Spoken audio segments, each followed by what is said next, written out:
lieu avant la mise au vote du projet de PLU au conseil municipal. Je dis bien projet de PLU, puisqu'aussi bien, suite à ce vote, il va y avoir une enquête publique qui va durer jusqu'à la rentrée. Et ensuite, par rapport aux observations qui ont été apportées par la population,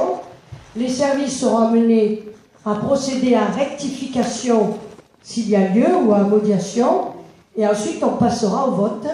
le plus rapidement possible parce que l'enjeu est de voter le PLU avant, bien entendu, le projet gouvernemental de métropole dont nous espérons bien sûr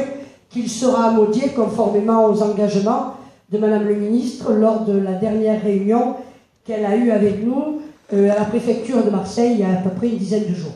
Voilà, donc l'intérêt que nous avons, c'est d'aller aujourd'hui assez vite, étant bien entendu que par la suite, nous aurons la possibilité de remettre le problème du PLU à l'ordre du jour, puisque vous savez que nous pouvons faire des modifications après avoir voté ce document. Mais j'insiste sur la nécessité qu'il y a de voter ce document aujourd'hui sans perdre de temps. J'ajouterai que nous étions prêts à le faire à la fin de l'année 2010, mais que les lois sur le Grenelle de l'environnement ne nous ont pas permis de le faire compte tenu du fait qu'il a fallu introduire dans le projet l'impact de ces lois, de ces nouvelles lois sur l'environnement. J'ajouterai, pour en terminer avec cette brève présentation avant que les services et les consultants vous présentent un projet de PLU largement achevé, j'en profiterai pour vous dire que ce PLU intègre la dernière loi du Flot et la loi Lyon, puisque aussi bien nous sommes tenus, puisque nous avons pris beaucoup de temps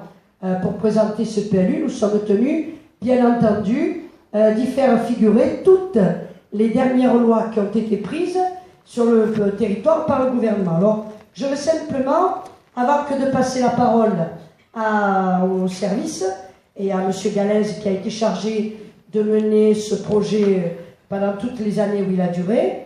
je tiens à vous dire que sur le plan de la concertation avec la population, je crois que nous avons été exemplaires puisque les services me font savoir que 6 expositions publiques ont été organisées entre 2003 et 2013 en mairie, avec la présence d'un technicien pour apporter les explications nécessaires.